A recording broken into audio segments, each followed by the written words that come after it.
Iska, dalihan natin! Magpwesto na tayo dito sa tindahan ni Aling Sonia ng mga paninda! Pwede na ba tayo magbenta, Bebang? Hindi ba tayo papagalitan ni Aling Sonia? Hindi nagpaalam na ako sa kanya, hindi na uuwi sa Aling Sonia, kaya tayo na lang muna yung magtitinda. Ayos! May gagawin tayo habang walang pasok, kikita tayo ng pera. Kaya nga makakaipon tayo ng pambiling gamit natin sa school. Bilisan natin para makabenta tayo ng madami.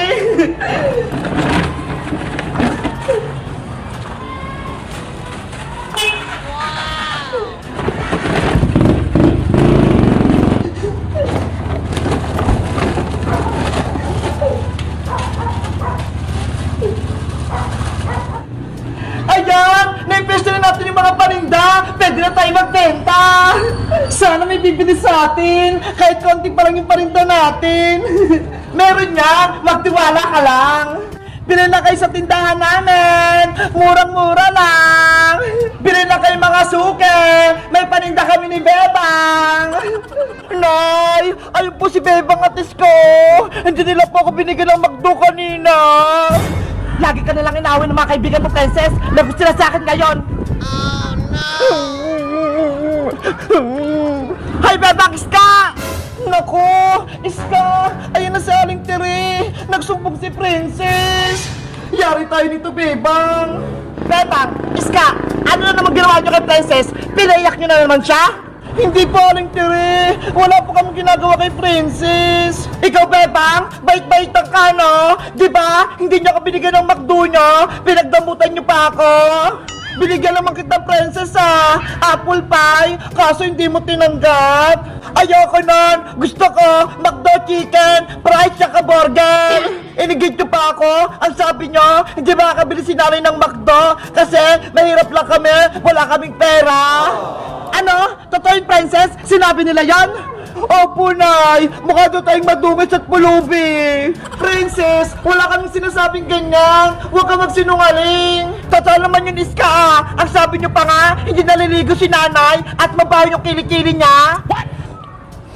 Pati kilikili ko, dinamay nyo, kayong dalawa talaga, namumuro na kayo sa akin. Aling Tere, wala kaming sinasabing ganun. Gawa-gawa lang po yun ni Princess. Maniwala kayo sa amin. Anong pinagagawa nyo dyan sa tindahan ni Maring Sonia? Kung ano-ano pinaglalagay nyo dyan? Nagtitinda po kami ni Iska para makaipon kami ng pera. Tama yan. Yung kikitain nyo dyan sa paninda nyo, bilihan nyo si Princess ng isang bucket chicken McDo. Ano po? Bibilang po namin si Princess ng isang bucket ng chicken McDo? Isang bucket pa?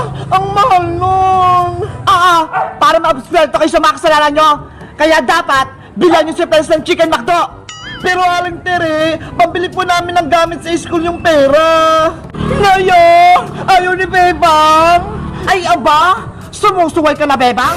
Bukas na bukas din, bilan nyo si Princess ng isang bucket na fried chicken. Naiintindihan nyo ba? Opo. Sa wakas, mabibilan na din ako ng McDonald's. Tara na, Princess. Antayin lang natin bukas yung McDo mo. Opo, Nay. Kayo, Bebang, Iska, aantay ko yung McDo ko. Paano ba yan, Bebang? Mag-ipon tayo ng pera, pambili ng McDo ni Princess. Kaya nga kailangan natin magbenta para may pambili tayo. Guys, sa tingin nyo, bibilang ba namin si Princess ng chicken McDo? Mag-comment lang kayo para sa part 3. Bye-bye!